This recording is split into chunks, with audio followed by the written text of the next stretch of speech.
نظام الرئيس بومدين مسؤول عن عمليات اغتيال سياسي كثيرة تمت في عهده وعمليات اعتقال واسعة طالت الرئيس بن بلة وطارت مرشح الرئاسة الحالي حسين آية أحمد، وكنت أنت الرجل الثاني في النظام. ألم تكن مسؤولا أيضا ومشاركا في المسؤولية للاغتيالات السياسية التي تمت وللاعتقالات التي تمت لكبار المسؤولين أيضا في الثورة الجزائرية؟ أنا مشاركا تماما ب100% في ما حصل مع الرئيس أحمد بن بلة.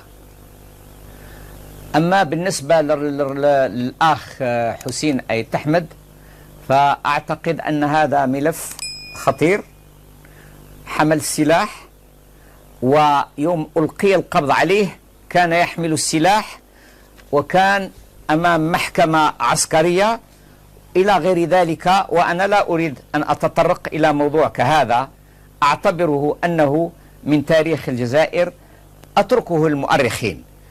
تتكلم عن الاغتيالات السياسية. نعم.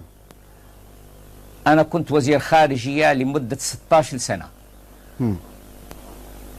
وكنت مسؤولا عن رعاية الضباط في الجيش قبلها؟ لا أبدا. قبلها أبدا.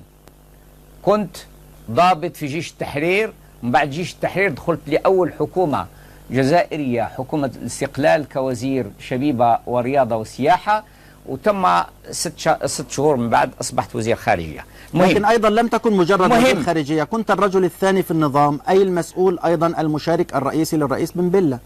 نعم، كنت المسؤول من المسؤولين الرئيسيين مع الرئيس بن بلة، وأنا أعتز بثقته وبصداقته، ولا تزال بالرغم مما حصل فيما بيننا هناك نتبادل المودة والاحترام والأخوة. هذا من جانب. الجانب الثاني هو أنه في خلافه مع الرئيس بومدين أنا اخترت الرئيس بومدين، وكنت أقرب الرفقاء لرئيس بومدين منذ حرب التحرير، وآخر رفقاء إلى أن سار إلى عفو الله رحمه الله. أنا أقصد عفوا، أنا أقصد الرئيس بومدين. المهم أنت تتكلم على الاغتيالات السياسية في عهد الرئيس بومدين.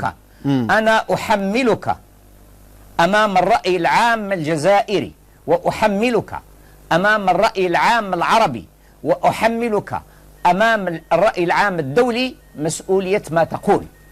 أنا رجل حاربت من أجل كل القضايا العادلة في العالم، في فلسطين، في جنوب إفريقيا، في جنوب فيتنام، في قضية إيرلندا. هذا محفوظ لك، هذا محفوظ لك سيد بوتفليقة. يعني لكن أنا الآن أسألك عن الاغتيالات السياسية التي يوصم بها نظام الرئيس بومدين وأنت كنت مشاركا له. من يتحمل مسؤولية هذه الاغتيالات السياسية التي وقعت وأنت كنت الرجل الثاني في النظام؟ أنا كنت الرجل الثاني وأنت تتكلم على اغتيالات سياسية. عليك أن تثبت بأن هذه الاغتيالات السياسية كانت من نظام الرئيس بومدين.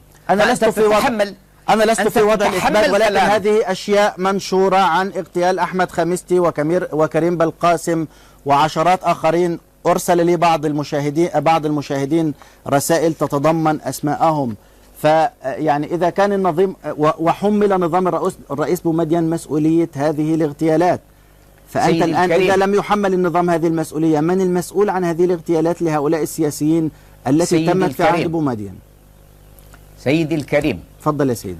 أما أحمد خميستي رحمه الله، محمد خميستي الرئيس بن بلة موجود، وأعتقد أنه أقدر مني على الجواب على هذا السؤال لسبب بسيط.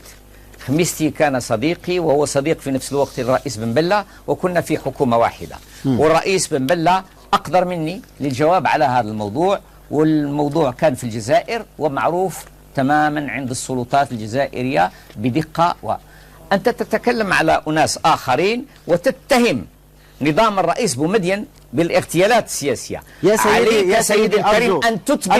أنا دوري سيد عبد العزيز، أرجو أن لا تنسى أن دوري هو أني محاور وأني أطرح ما يطرح في الساحة، ولست أنا الذي لا، أنت ألقي هذه دورك الاتهامات. أنا لست في موقع الآن أنا لست في موقع ادعاء. سيدي أرجوك أنت مرشح للرئاسة. دورك الآن تروج لإشاعات. أنا لا أروج يا سيدي، أنا أسأل عن هذه الأشياء من أين أنا عرفتها. إشاعات خطيرة ضد نظام الرئيس بومدين، وأنت لم تسأل. عفوا سيدي، نعم. أرجوك، أنت لم تسأل أمس في التلفزيون الجزائري هذا السؤال؟ هل هذا اتهام لي أني أسألك عن أشياء منشورة موجهة لك وأفتح لك الفرصة كاملة لكي تدافع عن نفسك في الموضوع؟ أنا عملي ومهمتي هو أن ألقي التساؤلات أدافع على نظام الرئيس بومدين. أنا أدافع على رئاسة نظام الرئيس بومدين. تفضل. أنا أسألك عن المسؤول عن الاغتيالات السياسية التي وقعت في عهد الرئيس بومدين، وأحملك مسؤولية كل ما تقول، لأنك تروج كلام خطير حول نظام رئيس بومدين الذي يعتبر العهد الذهبي منذ استقلال الجزائر في هذا البلاد. سيد بوتفليقة، أرجو أن تدرك تماما أن الذي أطرحه عليك يتداول في الصحف وأنا أنقله منها، ولك حرية التعبير بكافة ما تستطيع للدفاع عن هذه الأقاويل.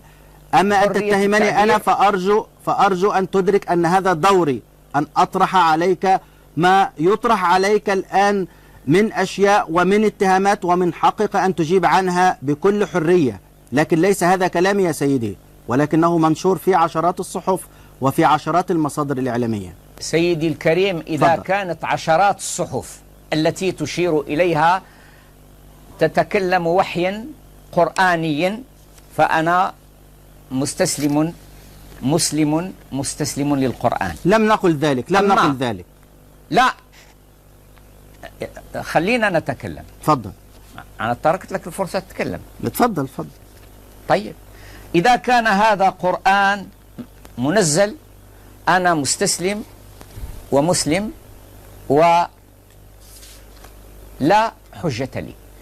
إذا كان هذا إشاعات، وأعتقد أن الصحف من خلال ما يسمى بحرية الصحافة تكتب الكثير عنك وعني وعن حكام قطر، وأنا أعرفهم وهم أصدقائي، وعن حكام الخليج، وعن حكام المغرب العربي إلى غير ذلك من الوطن العربي، فأعتقد أننا هذا حوار قد يطول فيما بيننا وندخل في متاهات الكلام الذي يعني حرية الصحافة عندنا وحرية الصحافة في البلدان المتطورة قد نكون نحن بالنسبة إليها في حالة تربص، وسنتعلم في يوم من الأيام. أنا طيب، إحنا لو تركنا قضية الصحافة الآن، يعني نعم. لم أسمع إجابة منك عمن يتحمل مسؤولية الاغتيالات السياسية. إن شئت ألا هذه الاغتيالات السياسية، هذا الأمر يرجع إليك، لكن أنا سؤالي واضح يا سيدي. تفضل. سؤالك واضح وجوابي سيكون أكثر وضوحا. تفضل. هذه الاغتيالات السياسية وقعت في الجزائر؟ نعم. وقعت في الجزائر؟ نعم. وخارجها؟ قل لي من في الجزائر؟ وخارجها؟ من في الجزائر؟ الآن السيد، لا، من في الجزائر؟ أنا أسألك الآن. أنا أقول لك لا، من في الجزائر؟ لماذا قتل كريم بلقاسم؟ لا. وحيد محمد، سيدي الكريم، أحمد مدغري. أنا أقول لك الأسماء يا سيدي. أسمع. طيب، كريم بلقاسم قتل في ألمانيا. عليك سيدي الكريم أن تتصل بالسلطات الألمانية، وأعتقد أنها أدرى مني ومنك بالملف. أما بالنسبة للإخوان الذين جاءتهم المنية ولقيتهم المنية في الجزائر، فأنا على استعداد للإجابة. أحمد مدغري، من قتل أحمد مدغري وكان وزيرا للداخلية في الجزائر؟ أنا كنت حين ذاك أرأس الجمعية العامة في 74 أحمد مدغري مات رحمه الله في 10 ديسمبر 74، وأنا كنت في الأمم المتحدة. أنت تتهم النظام بأنه اغتاله. يا سيدي، أنا لا أتهم النظام. أنت تتهم النظام لأنك تروج. أنا أسأل عن المسؤول عن هذه الأمور، لا أقول، أنا لم أقل أن النظام قتل هؤلاء، ولكن أنا أسألك من المسؤول عن قتل هؤلاء؟ أنت تقول هذا. كيف قتل هؤلاء؟ يا أخي أنا لست في موقع القاضي سيد بوتفليقة، أنا لست في موقع الحكم، أنا في موقع الذي يستفسر ويسأل. وكما سألت مرشحين سابقين، أريد أن أتجاوز هذه النقطة. عفوا، لا أريد أن أدور في دائرة. لا أسمح لك سيدي الكريم يا سيدي أن تسيء إلى سمعة بلدي ولو بضرة. سيد بوتفليقة، أعتقد أن كلامي واضح والمشاهدين يحكمون بيني وبينك أني لم أسئ إلى بلدك في شيء ولا إلى نظام الحكم في الجزائر في شيء، وإنما أنا أسأل عن أحداث وقعت أثناء وجودك مسؤولا رجلا ثانيا في النظام، وأسألك عمن قام بهذه الأشياء ومن هو المسؤول عنها. إن شئت أجبت أو شئت رفضت الإجابة، هذا الأمر يعود إليك، لكن لا تتهمني بأشياء أنا لا أقوم بها ولا أعمل بها من خلال دوري كإعلامي. أرجوك، هناك أسئلة كثيرة، هناك أسئلة كثيرة أخرى. أسأل ما تشاء. أرجو أن نخرج من نطاق هذا الأمر.